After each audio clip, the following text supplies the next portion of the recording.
asalaamu calaykum waraxmatullaahi wabarakaatu. soo dhowaada asxaabey ku soo dhowaada qaybta xigta ee sheekadii shuula koohin ama luli ii muusaad. qaybtii hore waxay noo joogtay ka hor inta ay shuula koohin u iman maxamuud ciwad waxa ay la xidhiirtay taajirkii yuhuudiga ahaa ee albeer iliya iyadoo uga warrantay xaaladda taagan una sheegtay inay gacanta ku dhigeen shakhsigii ay rabeen, iyadoo u sheegtay in galabta ay ballansan yihiin ayna rabta inay soo xerogeliso. qaybta xigtaana waxay ku bilaamaysaa albeer sidii caadada u ahayd waxa uu bilaabay inuu shuula koohin siiyo talooyin dhowra, isagoo sidoo kalena kula teliyey inay foojignaan muujiso. markaasi ayay shuula koohin u sheegtay inayna waxba ka cabsanaynin iminka. shuula koohin markii ay soo diyaarisay martiqaadka ayaa waxa ay bilowday in iyaduna isdiyaariso, waxayna soo xidhatay lebis aad u qurux badan, iyada oo nuuc kasta oo dahaba iyo dheemanka ay haysatayba xidhatay si ay maxamuud ciwad u geliso indha sarcaad ayna tustay inayn ahayn qof caadiya.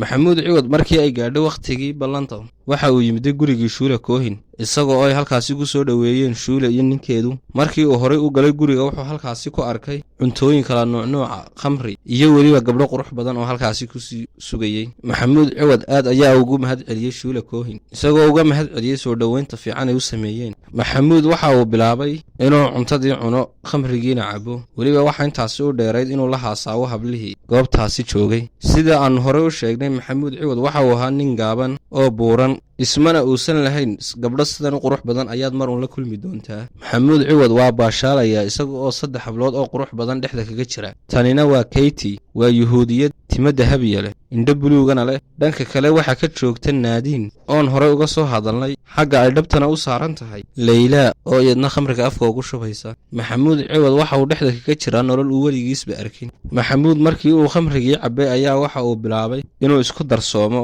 uu sheego wax walba oo uu ahaa iyo weliba shaqooyinkiisa, halka ay shuulana qoranaysay waxyaaladaa sheegayo. shuula koohin iyo maxamuud ciwad markii ay wada fadhiisteen, shuula ayaa waxay ku qancisay inuu ka mid noqdo basaasiinta yuhuudda ee ka howlgala magaalada bayruud ee dalka lubnaan, taasi ugu dhex jirayo dowladda. maxamuud ciwad oo saan hore u sheegnay ahaa nin aad u damac badan waa ka oggolaaday arrinkaasi. shuula koohin ayaa waxay ka codsatay maxamuud ciwad inay maalinkii labaad wada kulmaan, aad ayaana u soo dhoweeyey maxamuud ciwad, iyadoo u sheegtay shuula koohin inaynu ku kulmayn gurigeega balse ay ku kulmi doonaan guriga rooseel, iyadoo ay rooseel ka mid tahay dumarkii la shaqaynaya shuula koohin. maxamuud waa aqbalay arrinkaasi. waxa kaloo ay u sheegtay shuula koohin inay caawa bari doonto shakhsi aad muhiim uga hawsha ay fulinayaanna darajo sare ka haya, isagoo sheegay in aad iyo aad u xiisaynayo. sidoo kalena waxa uu sheegay baashaalkii habeenkii inuuna ilaawi doonin marnaba. maxamuud ciwad ayaa markaasi maagay inuu shakhsiga la bari doono wax ka ogaado, waxaana uu shuula koohin weyey qofka uu yahay, balse shuula ayaa ku gaabsatay inay si toosa u bari doonto markay is arkaan.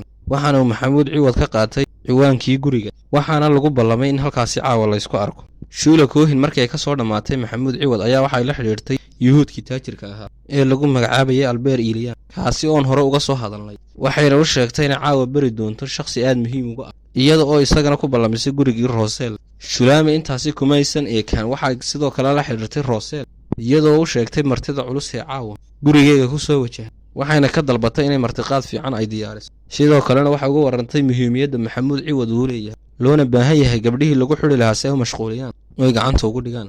rooseel ayaa markii arrintaasi loo sheegay waxay la xidhiidhay gabadh oo la yidhaahdo raasheel, oo ka mid ahayd gabdhaha quruxda badan ee xaafaddaasi degan, misena ka hoo shaqayn jiray sirdoonkooga.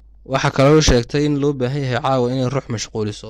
rooseel wakhtigii la ballamiyey ka hor ayaa ay timida gurigii rooseel, iyadoo weliba la moodo uba xilaacayo quruxdeeda. waxa ay durba soo qabsatay dhala qabriya oo goobta taallay, iyada oo kaga shubatay koobkii ag yaallay, iyada oo rooseel ku tidhi, waxaan malaynayaa martida caawa ay noo ballamisay shuula inay tahay marti aad culus. waa sidaa sheegtay. weliba waxaan maqlay inuu ka howlgalo wasaaradda maaliyadda ee dalka lubnaan, isagoo weliba sidoo kale xidhiir fiican laleh ragga ugu sarreeya dowladda.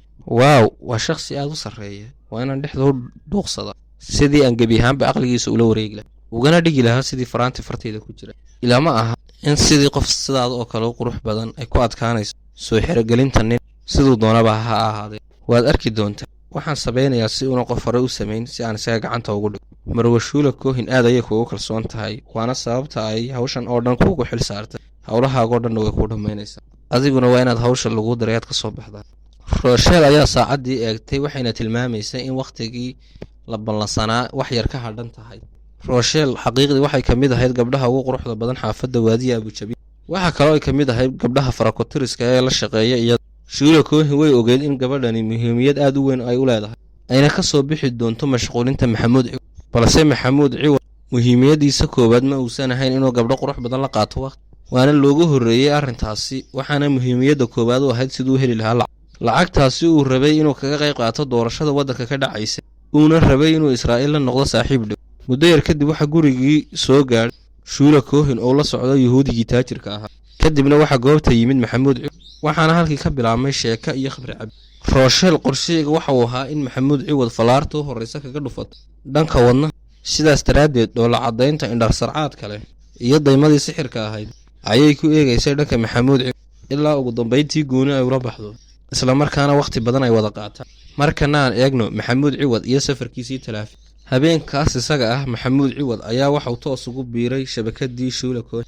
Isla markii uu dhacay heshiiskaasi kama uusan dambeyn, waxa uu ka mid noqday jaasuusiintii Yuhuudda, kaasi oo shilimaad yar dhaafsaday dalkooga iyo dadkooga.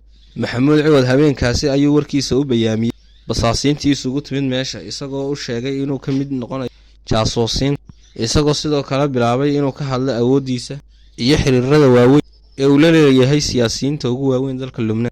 Waxa uu Shula Cohen u sheegay inuu diyaar u yahay inuu Israa'iil ka soo wareejiyo kana caawiyo sir kastoo u baahan tahay. Waxa kaloo intaasi ugu sii daray in furaha dalka Lubnaan uu gacantiisa ku jiro, sidoo kalena uu la socdo dhammaan qorshayaasha iyo siraha dowladda. Halkaasi kuma uu sii joogsanay, waxa uu u sheegay Maxamuud Ciwad Shula Cohen maadaama uu muhiimiyad aad u weyn leeyahay inuusan noqon xubin basiir oo jawaasiista ka tirsan, balse taas beddelkeega uu doonayo inuu ka mid noqdo xubnaha ugu firfircoon, kaalin weynna laga siiyo howlgalka shabakadda. Sidoo kale wuxuu Maxamuud Ciwad u sheegay inuu rabo jagada ugu sarreysa magaalada Beirut inuu isku sharaxo uuna noqdo xildhibaan, sidaasi darteedna u baahan yahay qarashaadkii ololaha doorashada uu ku geli lahaa. Haddii uu ku guulaystana sidoo kale Yuhuuddu dhankooga guul weyn ay gaadheen, maadaama ay golaha baarlamaanka xildhibaan aad u awood badan ku leeyihiin. Shula Cohen, Albert Ili iyo Rochelle waxay ahaayeen kuwo si fiican u dhageysanaya hadalladiisa. Markii uu hadalkiisii dhammaystay ee Shula Cohen gudagashay iyadu, waxayna weydiisay maxay tahay waxaad naga doonaysaan. Waxaan rabaa inaan u safro talaafi si aan Israa'iil shakhsi ahaanteyda ula soo hadlo. Shula Cohen ayaa waxa ugu jawaabtay in wax diidma ah oo dhankeega aysan jirin arrintaas, waxayna intaasi u raacsiisay inay dhambaal u diri doonto shakhsiyaadka ay qusayso arrintaas. Sidaasi ayayna ku heshiiyeen, iyada oo Shula Cohen dhankeega u dirtay dhambaalkii una sii dhiibtay Maxamuud Nursaal Al Cabdalla, waxayna kula dardaarantay jawaabta ay ka sugayso. Maxamuud Ciwad waxa uu ahaa mid si daran u suga jawaabta dhambaalkaasi Yuhuudda loo diray. Waxa kale uu sugi waayey waxay ku soo jawaabayaan. Waxa uu maalin kasta soo wici jiray Shula Cohen, isagoo uu weydiin jiray haddii ay jawaabta soo gaadhay iyo haddii kale. Waxay maalmuhu istaba socdaanba waxa dheeraatay jawaabtii Maxamuud Ciwad uu sugayay. Halkaasi hay noo joogto qaybta xigta ee sheekada.